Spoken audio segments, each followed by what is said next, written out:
CBS, NBC, and ABC, in a rare move, joined the cable news networks in airing the House testimony of the man who was Donald Trump's fixer for a decade. Michael Cohen is also a convicted felon who'll soon be serving a 3-year prison term for charges that include lying. This time, he says, he's telling the truth. I am ashamed that I chose to take part in concealing Mr. Trump's illicit acts rather than listening to my own conscience. I am ashamed because I know what Mr. Trump is. He is a racist, he is a con man, and he is a cheat. The president was in Vietnam when he tweeted that Cohen was just disbarred by the state Supreme Court for lying and fraud. He did bad things unrelated to Trump. And he said at a news conference after the nuclear summit that he'd watched some of the testimony. He called you a liar, a con man, a racist. What's your response to Michael Cohen? Well, it's incorrect. But I think having a fake hearing like that and having it in the middle of this very important summit is really a terrible thing. And he lied a lot, but it was very interesting because he didn't lie about one thing. He said no collusion with the Russian hoax. Joining us now to analyze the coverage, Guy Benson, political editor at Town Hall, a Fox News contributor, and co-host of the radio show Benson and Harf. Sarah Fisher, media reporter for Axios, and Clarence Page, columnist for the Chicago Tribune. Guy, the nonstop coverage of Cohen is still going on, focused on all the negative things that Michael Cohen said about his former client, with the fact that he's a convicted liar sort of a subsidiary point. Right. So I think generally the media, I would have liked to have seen a bit more skepticism about this road to Damascus moment and thinking about the motives that he has to do the woe is me. I'm so sorry. I was bamboozled by this guy.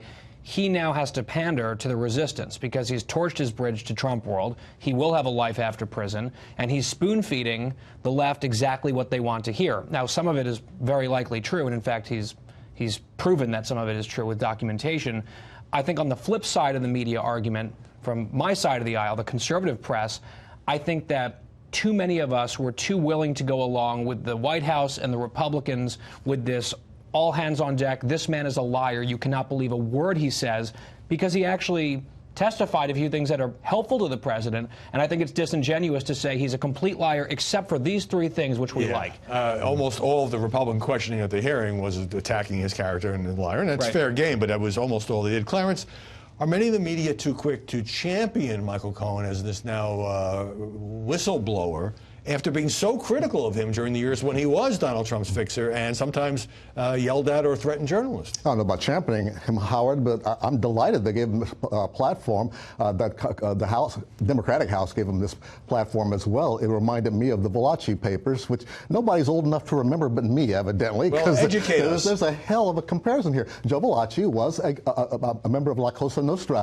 who went public in his testimony to Congress. In fact, that we use Cosa Nostra, not just mafia, in our language, came from that hearing. It gave us an insight into the inside world of organized crime. But already we have an inside look at Donald Trump's organization. Right now, people are tweeting at you saying you're comparing this to mobsters? Oh, I get tweeted making comparisons to a lot of different people. Yeah, I mean, some people do call them the Trump crime family. Some of the journalists have written about them.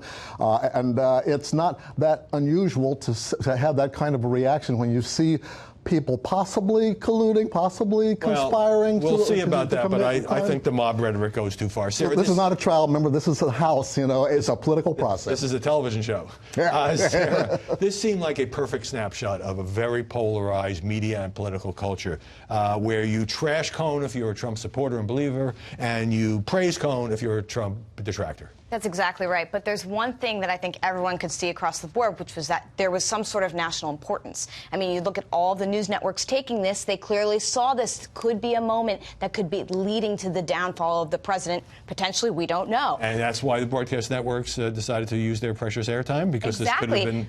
You know, they're going to be losing some commercial money to be doing this because this could be historic. But you're right. Democrats go in there and they're sort of leading on a key witness to be bringing out some details that could be juicy. Republicans go in there and they say, look, don't believe this guy. He doesn't want to have a bad sentence. This is good for him to be here. He can't be trusted. So it's so polarized. As was mocked on Saturday Night Live last night. Guy, weren't journalists expecting more bombshells? By which I mean much of what Cohen said, whether it was about the hush money payments that he participated in, he says at the president's direction to Stormy Daniels, or continuing to work on the Trump Tower Moscow project throughout the campaign. Important, but we kind of already knew most of that because of previous reporting. And then when it came to the question of Russian collusion, Michael Cohen said, I don't have any evidence of that. Yeah, there was tons of damaging stuff from his testimony. I think you can't spin it as some sort of unvarnished positive for the president. He came across as a man of very low character, from a fellow man of very low character. It was sort of a mess to watch. As I alluded to in my first answer, though, Howie, there were some interesting developments when he was asked, Cohen, do you have evidence of collusion? Did you witness collusion? He said, no. I may have suspicions, but I have no evidence.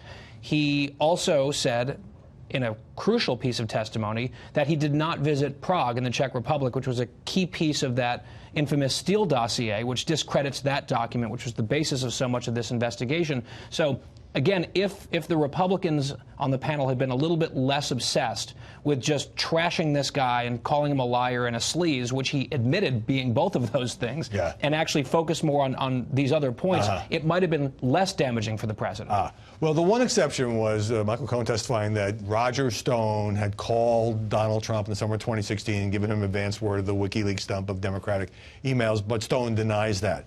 Meanwhile, Sarah, the president gave a 2-hour speech at CPAC yesterday, calling Cohen's allegations BS, except to use the whole word, and then dumping on the press, saying journalists are sick and they take his jokes and make them into serious stories. They play dirtier than anyone who's ever played the game. But to Guy's point, the president is going to leverage the one point he does like and say, look, all this is not true, except the point that sort of says, I didn't direct Cohen to lie. That part, the no collusion part, that's totally fair game. I think this is just an example of everyone takes out of the hearing what they need to get out of it. On that point, Clarence, I want to focus on one moment that's gotten an enormous amount of days of media coverage that had to do with a Republican Congressman Mark Meadows bringing an African-American woman who works for HUD, her name is Lynn Patton, to stand behind him as to sort of counter Michael Cohen's charges of racism.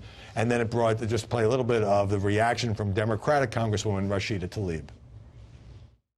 The fact that someone would actually use a prop, a black woman, in this chamber, in this committee, is alone racist in itself. So Lynn Patton says she was not a prop. She was just there speaking for one person. Tlaib later apologized to Meadows. They had a hug. Are you troubled by this incident, or have pundits just made way too much of this one moment? Well, I know across the black community, as much as I know it, there was a bit of awe struck by the moment of seeing Mark Meadows calling over this black woman to stand there looking like the liberal stereotype of a token.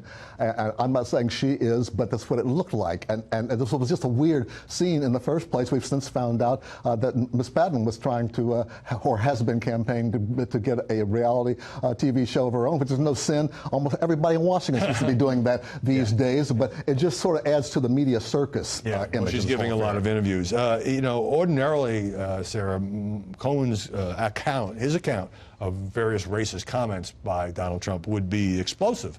But in this presidency, we're sort of used to those allegations, asshole countries and so forth. It's become totally a wash, and this is a breakthrough moment. You have a hearing that's supposed to have so much power around something completely different with the president is being sidetracked by this conversation around race. But at the end of the day, we've had so many of these conversations involving the president that, quite frankly, it's going to be something that we're probably not even going to be talking about next week. Let me turn to the BuzzFeed story, because you'll recall that a few weeks ago, BuzzFeed reported President Trump directed his longtime attorney, Michael Cohen, to lie to Congress, personally instructed him to lie. Robert Mueller's office disputed that. BuzzFeed stuck by the story.